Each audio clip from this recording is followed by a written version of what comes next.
नमस्कार दोस्तों, आज के टाइम में हम सभी कभी न कभी किसी भी रीज़न से अपने लिए कोई न कोई व्हीकल ज़रूर खरीदते हैं। अगर आपने भी कोई भी व्हीकल खरीदा है, चाहे वो पर्सनल पर्पज़ से हो या फिर कमर्शियल पर्पज़ से हो, तो उस केस में अगर आपको कोई भी टीसीएस कटा है, तो उस केस में आपको कैसे अपनी रिटर्न को फाइल करना है, कैसे उस रिफंड को क्लेम कर सकते हैं और आपको कहाँ पे जाके उसको चेक करना है, कितना टीसीएस डिडक्ट हुआ है, तो उसको हम पूरी डिटेल में डिस्कस करेंगे।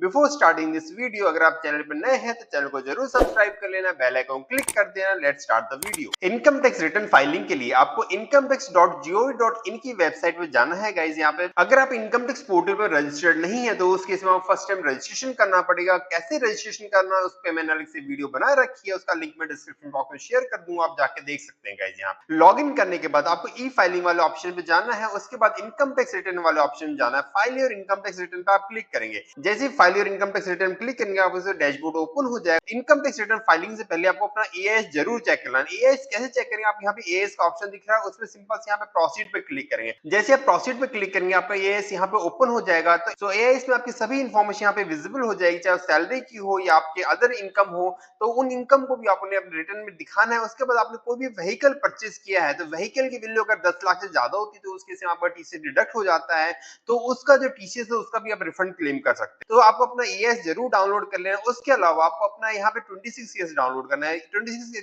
कैसे डाउनलोड करना? ई फाइलिंग ऑप्शन जाएंगे, इनकम टैक्स रिटर्न में जाएंगे, व्यू योर 26 ईएस पे आप क्लिक करेंगे। उसके बाद यहाँ पे सिंपल से कंफर्म पे आप क्लिक करेंगे। उसके बाद एग्री पे क्लिक करेंगे, उसके बाद प्रोसीड पे क्लिक करेंगे, उसके बाद click here to view your 26 AS पे क्लिक करेंगे। उसके बाद सिंपल से अपना यहाँ पर असेसमेंट सिलेक्ट करना है, एचटीएमएल फॉर्मेट सिलेक्ट करना है। उसके बाद सिंपल सा व्यू पे क्लिक करें तो यहाँ पे भी आपका जो भी टीसीएस डिडक्ट हो वो यहाँ पे विजिबल हो जाएगा। उसके बेसिस पे आप अपने यहाँ पे इनकम टैक्स रिटर्न में अपना जो भी टीडीएस या टीसीएस डिडक्ट हुआ है वो अपडेट करना है गाइस। यहाँ पे उसके बाद आपको यहाँ पे करंट असेसमेंट सिलेक्ट करना है, 26-27 आप सिलेक्ट करेंगे। ऑनलाइन पे आप क्लिक करेंगे, कंटिन्यू पे आप क्लिक करेंगे, उसके बाद स्टार्ट न्यू पे आपको क्लिक करेंगे। उसके बाद आपको सिलेक्ट करना है आप इंडिविजुअल है, एचयूएफ है या अदर है। क्योंकि हम यहाँ पे इंडिविजुअल के रूप में रिटर्न फाइल करते हैं, सिंपल सा इंडिविजुअल पे आप क्लिक करेंगे, उसके बाद सिंपल सा कंटिन्यू पे क्लिक करेंगे। उसके बाद आपको आईटीआर 1 फॉर्म फर्स्ट सिलेक्ट करना है, उसके बाद प्रोसीड टू आईटीआर 1 के पे क्लिक करेंगे। उसके बाद यहाँ पे आपको मैसेज आएगा, इस पे ओके पे क्लिक करेंगे, लेट गेट स्टार्ट पे आप क्लिक करेंगे। उसके बाद आपसे पूछा जाएगा आप रिटर्न क्यों फाइल करना चाहते हैं, तो हम यहाँ पे सिंपल सा फर्स्ट वाला ऑप्शन पे क्लिक करेंगे कि हमारी जो इनकम है बेसिक एग्जेम्पशन लिमिट से ज्यादा है, जो कि ओल्ड टैक्स रीजन में 2.5 लाख रुपए होती है,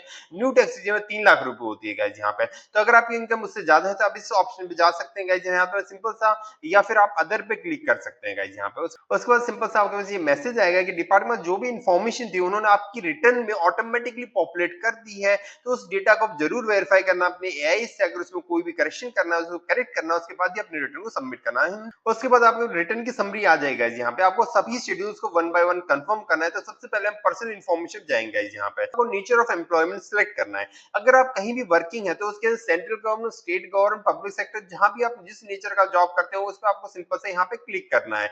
उसके बाद आपको यहाँ पे एज ए पेंशनर है तो पेंशनर सिलेक्ट करना है, या फिर अदर देन पेंशन, या फिर आप प्राइवेट ऑर्गेनाइजेशन वर्किंग है तो आप सिंपल से अदर पे क्लिक करेंगे यहाँ पे, या आप फैमिली पेंशन आ रहे तो आप इसमें नॉट एप्लीकेबल पे आप क्लिक कर सकते हैं यहाँ पे। तो आप किसी भी ऑप्शन को सिलेक्ट कर सकते हैं। तो हम यहाँ पे अदर पे क्लिक कर लेते हैं। उसके बाद आपको यहाँ पे सेक्शन सिलेक्ट करना है। सेक्शन 1 यहाँ ऑटोमेटिक आ रहा है तो आप सिंपल सा इसी सेक्शन को सिलेक्ट करेंगे। उसके बाद अपनी रिटर्न को फाइल करेंगे। क्योंकि यहाँ पे new tax regime by default आपकी टैक्स रिजिम रहने वाली है, अगर आपको old tax regime return file करना है तो आपको यहाँ पे यस पे क्लिक करना पड़ेगा। हम यहाँ पे न्यू टैक्स रिजिम से ही रिटर्न फाइल करें क्योंकि वही टैक्स पेयर के लिए बेनिफिशियल है। उसके बाद अपना बैंक अकाउंट यहाँ पे चेक कर लेना जिसमें आपका रिफंड आने वाला है, तो उसको जरूर चेक कर लेना। उसके बाद सिंपल सा हमें कंफर्म पे क्लिक करेंगे। जैसे आप कंफर्म पे क्लिक करेंगे, देखिए पहला शेड्यूल आपका ग्रीन टिक हो गया है।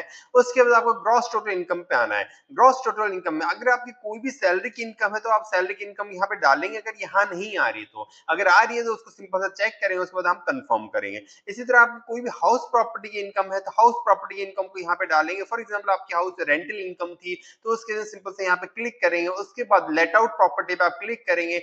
जितना भी रेंट है, फॉर एग्जाम्पल 1 लाख रुपए आपका पूरी साल में रेंट आ रहा है तो 1 लाख रुपए आप यहाँ पे डाल देंगे तो ऑटोमेटिकली यहाँ पे 30% की स्टैंडर्ड डिडक्शन आपको अलाउ कर दी जाएगी। 70,000 आपकी इनकम में ऐड कर दिया जाएगा। तो उसको सिंपल से हम यहाँ पे सेव कर देंगे। उसके बाद अगर आपने कोई भी होम लोन ले रखा है तो होम लोन के लिए आपको यहाँ पे ऐड करना है। तो मींस ये सभी डिटेल आपको डालनी है, तभी आप अपनी रिटर्न को कंफर्म करेंगे। तो हम यहाँ पे मानते हैं कि आप अगर कोई होम लोन है तो सिंपल से यहाँ पे ऐड पे क्लिक करेंगे। आपको बैंक सिलेक्ट करना है। उसके बाद आपको बैंक का नाम डालना है, लोन अकाउंट नंबर डालना है, किस दिन आपका लोन सैंक्शन हो वो डेट डालनी है, कितना अमाउंट का लोन सैंक्शन हुआ तो वो डालेंगे।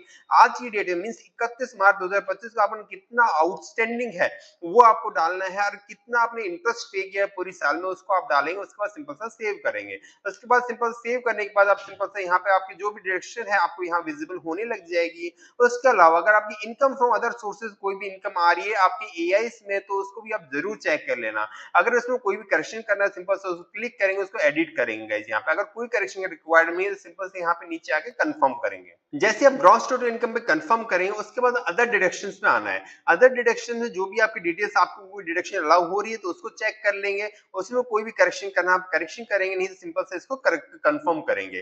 कंफर्म करने के बाद आपके पास आएगा टैक्स पेड का ऑप्शन। ये बहुत ही इंपॉर्टेंट है अगर कोई भी टीसी डिडक्ट हुआ है। तो अगर आपको कोई भी टीसी डिडक्ट हुआ तो ये सबसे लास्ट में जो शेड्यूल है उसमें आएगा गाइस। यहाँ पे तो इसको आप क्लिक करेंगे। अगर आप यहाँ ऑटोमेटिक नहीं आ रहा है तो उसको आप सिंपल सा ऐड करेंगे। आपका जो भी टीसी डिडक्ट हुआ है उसका टैक्स कलेक्टर का 10 नंबर आपको डालना पड़ेगा। जिसने आपका डिडक्ट किया है मींस जहां से आपने गाड़ी परचेज की थी उसका 10 नंबर होगा, जो कि आपके 26 ईयर्स में विजिबल होगा। तो 26 ईयर अपना जरूर डाउनलोड कर लें, वहां से 10 नंबर को कॉपी करना। एजेंसी है उसका नाम आप यहाँ पे डालेंगे, कितनी आपने पेमेंट की थी, किस साल आपने पेमेंट की थी, जो करंट ईयर होगी गाइस। यहाँ पे तो आप 24-25 सिलेक्ट कर लेंगे।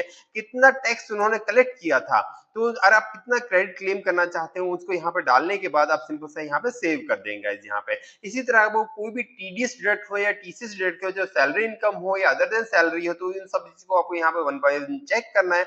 अगर कोई भी डिटेल यहाँ पे नहीं आ रही है तो उसको आप अपडेट करेंगे, उसके बाद यहाँ पे कंफर्म करिए। तो इंपॉर्टेंट चीज यहाँ पे अगर आपको कोई टीसी डिडक्ट हो तो आपको यहाँ पे आके ऐड करना है।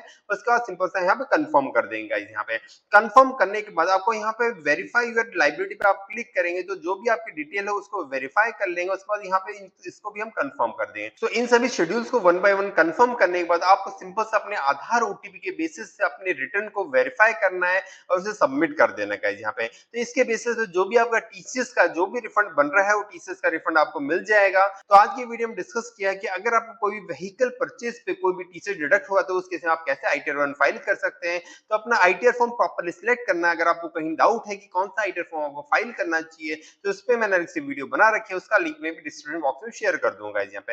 Guys hope you find this video informative. अगर वीडियो अच्छी लगे तो वीडियो को जरूर लाइक करना, चैनल को सब्सक्राइब करना, इस वीडियो को ज्यादा शेयर करना ताकि मैक्सिमम लोग इसका बेनिफिट उठा सके।